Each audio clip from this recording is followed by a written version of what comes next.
And straight to our top story this morning, which is the mounting travel troubles caused by the government shutdown, now entering its fourth week with no end in sight. And good Tuesday morning to you, Washington. So glad you're with us. I'm Adam Longo. And I'm Adriana Hopkins. Air traffic controllers who have been working without pay are expected to miss their first full paycheck today. 7 News reporter John Gonzalez leads us off this morning live at Reagan National Airport with what this all means for travelers. John, good morning.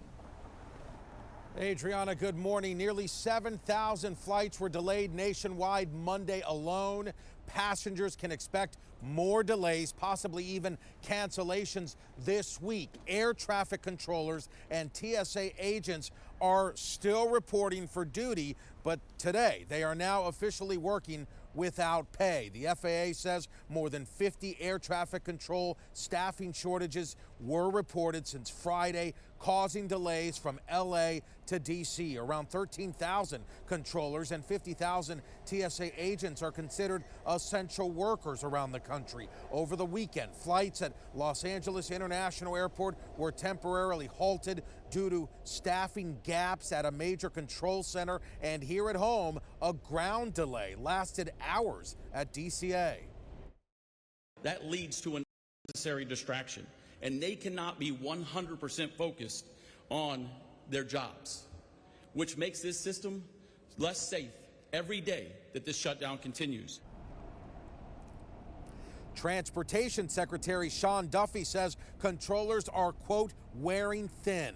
Now, since the start of the shutdown, there have been more than 260 staffing incidents, 4 times higher than this time last year. Officials reiterate to travelers travel is still just as safe right now as it's always been, but they are warning passengers to plan ahead and expect long lines and delays.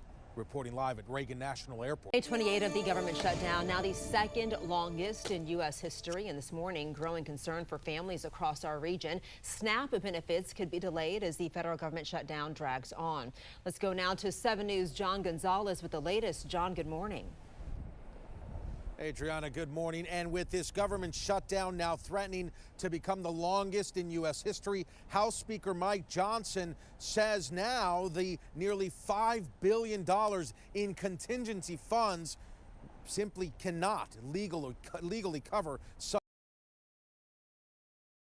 on Monday on Capitol Hill. So millions of Americans who rely on SNAP benefits could face missed payments starting November 1st, and that includes nearly 700,000 residents in Maryland, including almost 270,000 children here in Virginia. Governor Glenn Youngkin has declared a state of emergency to ensure food assistance continues for approximately 850,000 residents. The state will use funds from its $10 billion surplus. Pre-existing appropriation for the contingency fund to be used, and Democrats blocked that appropriation when they rejected the clean continuing resolution. So the way to make this stop immediately is we just need a handful. We need 5 more Democrats in the Senate to do the right thing.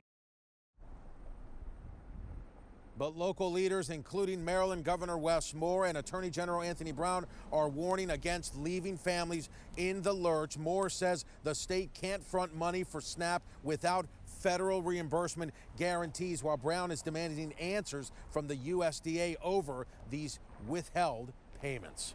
Reporting live, John Gonzalez, 7 News.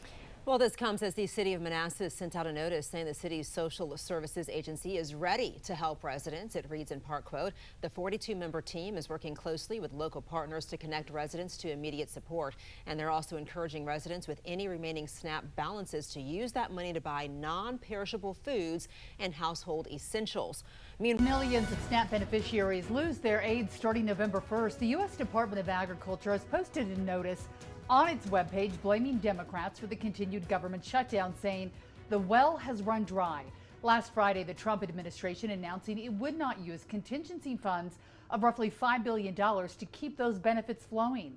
Thanks for joining us for 2 News at 5 tonight. I'm Heidi Hatch. And I'm Jim Spiewak. So tonight we're in Weber County, where some people are voicing new frustrations directed at politicians for the government shutdown. Liv Kelleher joins us from Ogden this evening. And Liv, how are people responding to another week now of missed paychecks and also less help that could be coming from the government? Well, Heidi, the word I heard most today, ridiculous. Residents here in Ogden tell me that they're tired of political games without solutions, especially as the impacts could soon leave them hungry. Are you at all worried about being able to feed yourself, put food on the table, cost of groceries? Does that concern you at all? Yes, it does a lot. What the government's doing with our food is not right. It's just ridiculous. They just use politics and it hurts other people. For days, I've been asking federal and state leaders the same question. What happens to Utah families if SNAP funding runs out? The U.S. Department of Agriculture's original contingency plan said it would continue funding core nutritional programs during a shutdown. But in a memo released 3 days ago, the USDA appears to walk that back, saying contingency funds are not legally available and that states cannot cover the cost of benefits and be reimbursed. I again reached out to Governor Cox's office, offering an unedited interview to discuss food insecurity for thousands of Utahns. The request was declined, and I was referred back to Workforce Services. We offered the same interview to leaders in both the Utah House and Senate. The House also declined, saying they hope the federal government will do the right thing. The Senate did not respond. I don't like politics. I think they both need to get their heads out.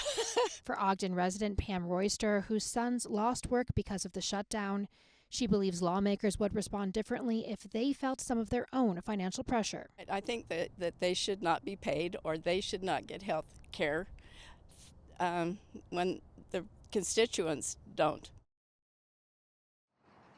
The Department of Workforce Services also provided an update on Saturday saying that EBT cards will work if you have any remaining balances. Many SNAP residents say they've already spent their balances last week after being told that their cards may not work come November 1st. These mixed messages only adding to frustration as Utahns already feel in the middle of political partisanship.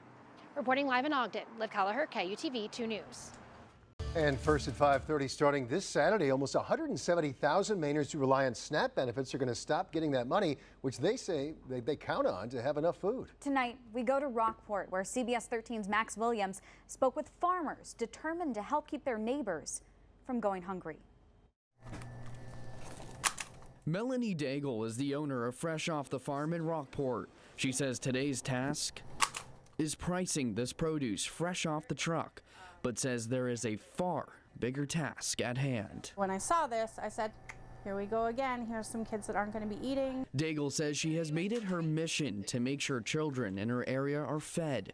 That's why last week she filled more than 40 bags of groceries for SNAP recipients. So you basically paused everything that goes on out there to help other families. Absolutely. Felicia Wade, the farm's manager, says they kept the store open, but put pricing and restocking the shelves aside to focus on the families who needed the food most. And we've actually had some customers come in and try to help donate as well so we can continue helping everybody else. The local donations coming in as the Trump administration says they will not tap into contingency funding to keep SNAP running. We know the money is there, that we know that they shift money all the time, and it's unconscionable that they're saying to hungry people, we'll start worrying. Unless lawmakers act this week, there will be no benefits issued November 1st.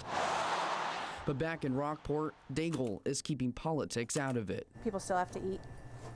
Kids still have to eat. Parents still have to provide. So if I work a little later that day, so be it. And Mel, the owner, says they plan on packing more groceries for SNAP recipients at the end of this week. All you have to do is show your EBT card for proof. In Rockport, Max Williams, CBS 13 News. And with tens of thousands of Mainers at risk of losing those SNAP benefits, we're hearing from both the Maine senators on this. Senator Angus King saying in a letter to the Secretary of Agriculture, quote, the USDA has several tools available which would enable SNAP benefits to be paid through or close to the end of November. And Senator Susan Collins adding, quote, I wrote to USDA Secretary Rollins last week asking for the administration to use this $5 billion, but department attorneys have said that's not feasible.